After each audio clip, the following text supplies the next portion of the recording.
Bienvenidos a la Universidad Jaime Bauzate y Meza. Mi nombre es Juan Fernández Valle. Estamos en la sala de exposiciones temporales.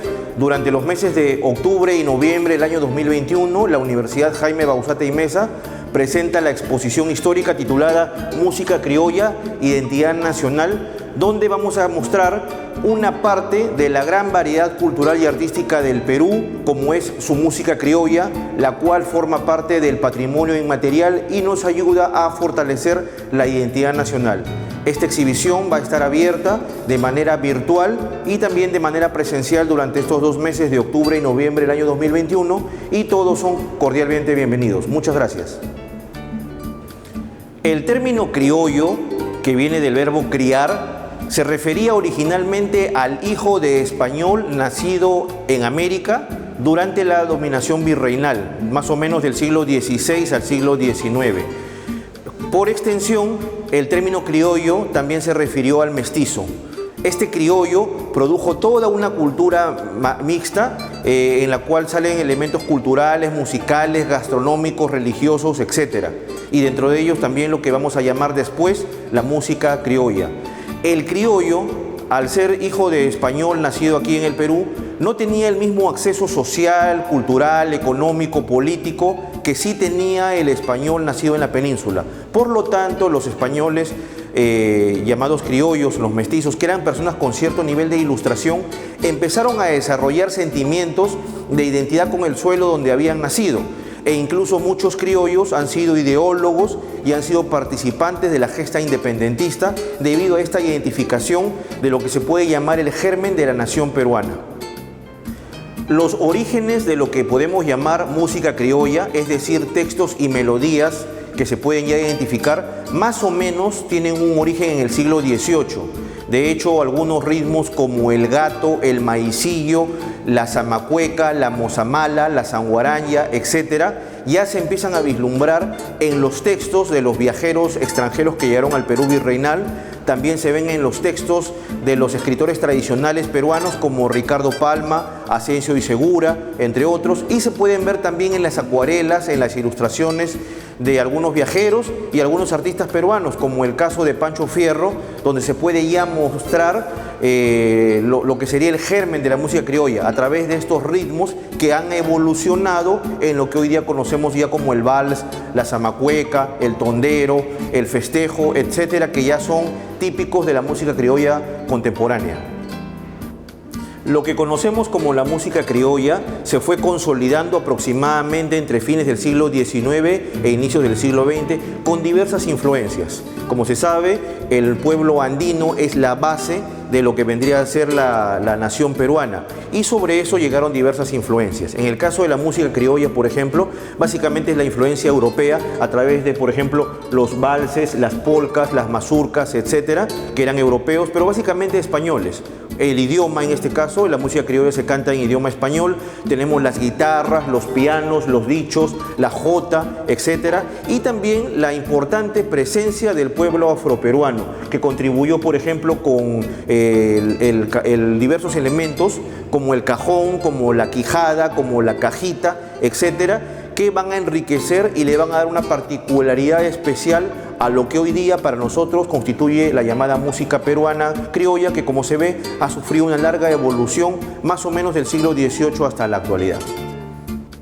Tenemos en la exposición un mapa de Lima del siglo XVIII, donde se puede ver cómo era la ciudad en esta época. La ciudad de Lima tenía lugares muy marcados donde se diferenciaban socialmente a las clases sociales. Por ejemplo, los descendientes de los españoles vivían en casas huerta alrededor de la Plaza Mayor, mientras que la población originaria andina estaba cercada en lo que vendría a ser el cercado, y la población afroperuana estaba ubicada en diversos galpones. Sin embargo, a pesar de este intento por una división social física, la ciudad, al ser tan pequeña y amurallada, prácticamente, y ser tan pocas personas, prácticamente todos se conocían y había una interrelación permanente, que obviamente era asimétrica, pero que permitió el contacto y la mezcla de diversas culturas que van a dar como consecuencia nuestra música criolla. Hoy día, por ejemplo, en la Lima tradicional, lugares típicos del criollismo, por ejemplo, podrían ser en Lima Barrios Altos, el distrito del Rima con sus zonas de Malambo, Francisco Pizarro, etc. Breña es un lugar muy importante también donde ha habido y siguen habiendo las famosas peñas o centros sociales musicales, y sobre todo también tiene mucha importancia la provincia constitucional del Callao. Estos lugares son tradicionales, históricos, son prácticamente lo que se llama la cuna del criollismo. En estos lugares nacieron, vivieron, trabajaron casi todos los más importantes compositores e intérpretes criollos del siglo XIX y más o menos hasta los años 1950 del siglo XX.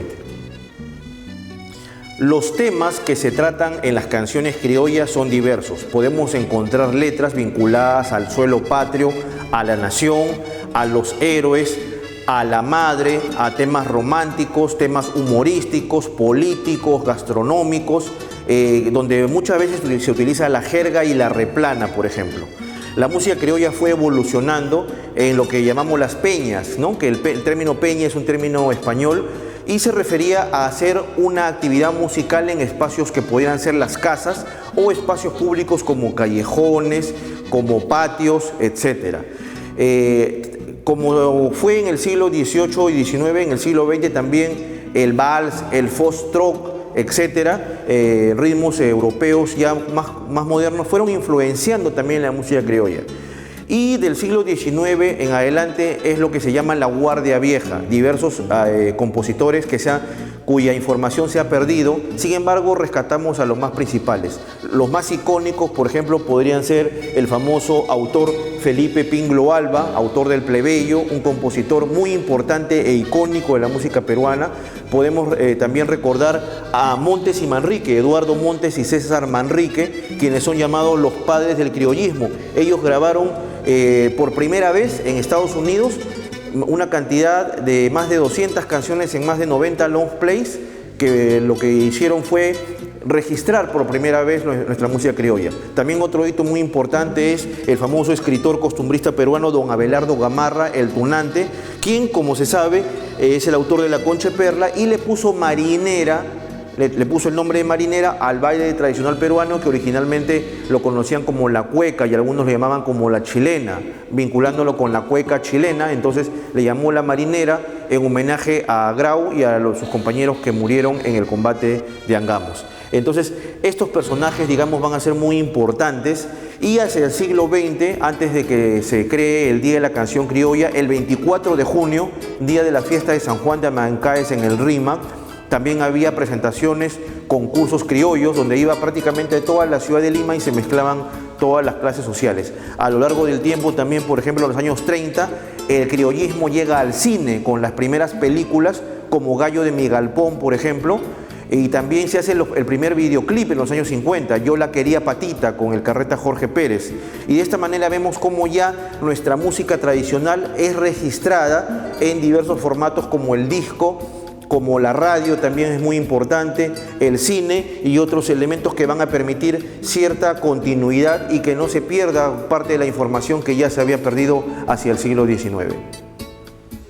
Hacia los años 50, la música criolla llega también a la televisión peruana. Recordemos el programa de televisión El Bar Cristal, que se produjo en el año 1959, donde ya los artistas criollos podían mostrar parte de su arte. Incluso el término criollo se repite mucho. Tenemos a los embajadores criollos, los troveros criollos, las criollitas, etcétera, que utilizaban mucho la palabra criollo porque ya se había consolidado como identidad, como la forma como se identificaba este tipo de música, de melodías y también de letras. Por ejemplo, podemos mencionar a varios. En La Guardia Vieja podemos mencionar a Alejandro Ayarza, el famoso Caramanduca, quien es el autor de la famosa Palizada, ¿no? El vals La Palizada, y así diversos como Pancho Ferreiros, Braulio Sancho Dávila, Pablo Casas, Ernesto Soto, Mario Cabañaro, etcétera, que podemos encontrar en esta exposición. Y también de la provincia constitucional del Callao, que es una zona muy criolla, podemos rescatar, por ejemplo, a Carlos Saco, el autor de El Zorzal. Tenemos también a Eduardo Márquez Talledo, autor de Nube Gris, que esta canción criolla se ha traducido hasta el japonés y ha dado la vuelta al mundo. Y otro muy importante es el famoso Manuel Chato Raigada, autor de Nostalgia Chalaca, que vendría a ser el segundo himno del Callao, y también la famosa canción Mi Perú, que prácticamente es otro himno nacional. En las acuarelas, por ejemplo, de Pancho Fierro, o en las pinturas de Camilo Blas, de Cérvulo Gutiérrez y otros autores, podemos ver cómo de manera gráfica ya se puede entender lo que es el criollismo, es decir, las comparsas, el uso de instrumentos musicales como mandolinas, por ejemplo, que ahora ya no se utilizan, y también la parte social, ¿no? El encuentro social, que significa reunirse en torno a músicos que van interpretando, y hay toda una actividad de encuentro social y de cohesión que es muy importante como parte de la identidad nacional. Aquí podemos ver una imagen del programa de televisión Jarana Criolla del año 1960, donde se puede ver a la Limeñita y Ascoy, quienes están interpretando con la guitarra una melodía criolla, acompañados de parejas que bailan en la manera de una jarana.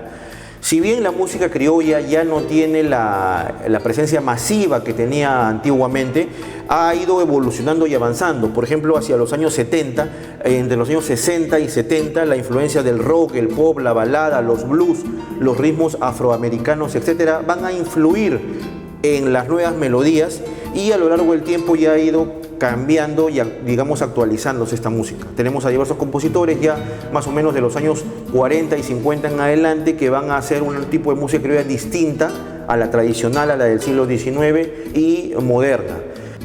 Un elemento simbólico muy importante lo constituye Nuestra Señora del Carmen, quien es considerada la patrona de la música criolla.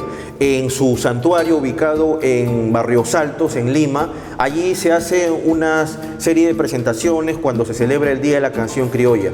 Muy importante también es mostrar esta imagen de un conjunto criollo en la fiesta de San Juan de Amancaes en el Rima, que era cada 24 de junio. En este caso, esta foto es de 1928, donde se puede ver aquí mandolinas, el cajón tradicional, que era mucho más grande que el que usamos ahora, y también un micrófono, ¿no? Porque ya de esta manera la tecnología también iba ayudando a la masificación de lo que es la música criolla.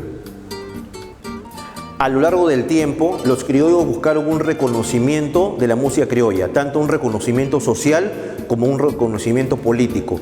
El señor Juan Manuel Carrera del Corral, presidente del Centro Social Musical Carlos A. Saco, y otras organizaciones gestionaron ante el gobierno peruano el reconocimiento de este género musical, lo cual ocurrió finalmente el 18 de octubre de 1944, en la época del presidente Manuel Prado Ugarteche, en el que se emitió una resolución suprema declarando que cada 31 de octubre era el Día de la Canción Criolla. Y desde ese día en adelante los criollos han celebrado oficialmente esta fecha. Curiosamente, un 31 de octubre del año 1973 falleció la famosa cantante Lucha Reyes, con lo cual digamos que se terminó consolidando esta fecha como día de nuestra música tradicional. Es muy interesante rescatar, por ejemplo, que en la Plaza Buenos Aires, en Barrios Altos, en el año 1944 se hizo la primera celebración del Día de la Canción Criolla. Hubo un embanderamiento general en Lima y en la provincia constitucional del Callao. Hubo una misa en el santuario de la Virgen del Carmen en recuerdo a todos los criollos fallecidos, y finalmente una gran jarana que terminó de madrugada en la famosa Plaza Buenos Aires en Barrios Altos. La parte principal de esta exposición constituye sin duda una exhibición de objetos, de instrumentos musicales de los cantantes y artistas criollos más reconocidos de los últimos años. En primer lugar, tenemos esta vitrina dedicada al maestro Óscar Avilés Arcos, quien, como se sabe, es considerado la primera guitarra del Perú, es doctor honoris causa por la Universidad Nacional Mayor de San Marcos y es considerado Patrimonio Musical de América por la OEA. Aquí vamos a encontrar su guitarra original, la que utilizó hasta su fallecimiento, sus anteojos, un libro de su biografía firmado dedicado por él, algunos discos, su detente El Señor de los Milagros y otros elementos que fueron de su propiedad y que de alguna manera nos permiten graficar una parte de su valiosa trayectoria, ya que Óscar Avilés es considerado un símbolo de criollismo y un símbolo de identidad nacional. Esta vitrina también es muy importante porque tiene objetos originales que pertenecieron a la gran compositora y cantante María Isabel Granda Alarcón, conocida por todos como Chabuca Granda, quien le cantó a Lima, le cantó a diversos personajes cuya música está muy presente en lo que constituye el criollismo. Aquí en esta vitrina podemos ver diversos elementos, por ejemplo, la máquina de escribir original que utilizó para elaborar sus canciones. Tenemos trofeos de plata que fueron ganados por Chabuca, propaganda de la época de su restaurante Señor Manué. Tenemos también la radio tocacassette, donde ella grababa sus canciones.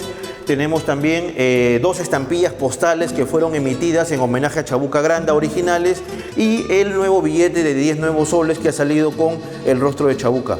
Entonces todos estos elementos que son originales y que le pertenecieron a esta gran compositora y artista peruana nos permiten también, al igual que con el maestro Avilés, acercarnos un poco de manera material a la importante obra y al legado de Chabuca Granda. Recordemos que ella, su obra musical fue declarada Patrimonio Cultural de la Nación en el rubro de Gran Maestro. Solamente 3 artistas peruanos tienen esa obra declarada en el rubro de Gran Maestro: Felipe Pingló Alba, Eduardo Márquez Talledo y Isabel Chabuca Granda.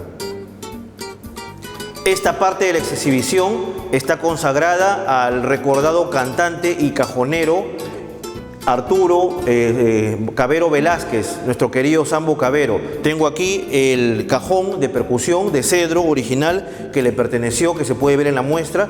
Tenemos también una litografía de Sherman, autografiada y dedicada al Sambo. Y aquí tenemos diversos elementos originales que le pertenecieron a Arturo Cabero. Además de los discos, podemos ver diversos documentos donde le dan distinciones, como por ejemplo se le declara Patrimonio Cultural Musical. También él recibió las palmas magisteriales, recibió la Orden del Sol y es considerado Patrimonio Cultural de América. Entre sus objetos personales podemos ver su libreta electoral antigua, su documento de la universidad, ya que él llegó a ser magíster en educación, su corbata y su detente morado del Señor de los Milagros que él utilizaba en las fiestas del Señor de los Milagros cuando se presentaba, y también un detente de la Virgen del Carmen, patrona del criollismo. Esta vitrina rinde homenaje a 2 importantes personajes de nuestra música criolla, con algunos discos. Por ejemplo, en primer lugar tenemos al maestro Felipe Pingló Alba, reconocido como el bardo inmortal, autor del Plebeyo y de otras canciones, cuya presencia es muy importante para la historia de la música criolla. Y en segundo plano tenemos a doña María de Jesús Vázquez Vázquez, reconocida como Jesús Vázquez, quien es la reina y señora de la canción criolla. Aquí tenemos algunos de sus discos. Como se sabe, ella participó en una de las primeras películas de cine donde canta música criolla. Precisamente ella canta el Plebeyo en la película El Gallo de mi Galpón de los años 30. Por eso es que de manera simbólica hemos unido al compositor y a una de las más reconocidas cantantes criollas en esta vitrina que les rinde homenaje. Al costado de la imagen del maestro Felipe Pingló Alba tenemos una medalla conmemorativa de Radio Nacional del Perú. Hacia los años 30, con la creación de esta radio del Estado, se dio mucho espacio a la música criolla a través de programas, entrevistas y la transmisión de canciones criollas. Por eso es que ponemos aquí esta medalla conmemorativa que de alguna manera representa también parte de la presencia de la música criolla en los medios de comunicación, en este caso la radio hacia los años 30. Como se puede apreciar, la música criolla forma parte de la herencia cultural y musical de los peruanos. Nos ayuda a construir una parte de nuestra identidad nacional. La identidad nacional, es decir, el sentimiento de pertenencia a un suelo, el sentimiento de cohesión social que nos permite la unidad y el desarrollo como peruanos. Como se ve a lo largo del tiempo, la música criolla, como cualquier otra expresión cultural, ha ido sufriendo cambios, modificaciones, adaptaciones e influencias, como es la cultura, que está en constante movimiento. Es el objetivo de la Universidad Jaime Bauzate y Mesa, a través de esas exposiciones que forman parte de su gestión cultural, poder mostrar una parte de nuestra herencia cultural de un país pluricultural y multinacional, un país mestizo que es muy rico en una diversa variedad de expresiones. Esperamos que esta exhibición, que la puedan visitar de manera presencial o virtual a través de nuestras redes sociales, pueda llegar a la comunidad universitaria y a las personas quienes nos vean, para de esta manera mostrarles esta evolución y también poder compartir con ustedes, agradeciendo a los descendientes, a los familiares de los músicos más importantes como Óscar Avilés, como Chabuca Granda, el Sambo Cabero y otros que nos han permitido mostrar juntos todos estos elementos icónicos que son una parte muy importante de nuestro patrimonio y nuestra herencia que debemos mantener, conservar y difundir. En ese camino está la Universidad Jaime Bauzate y Meza. Mi nombre es Juan Fernández Valle, espero que les haya agradado esta visita virtual y sean bienvenidos siempre a nuestra universidad. Muchas gracias.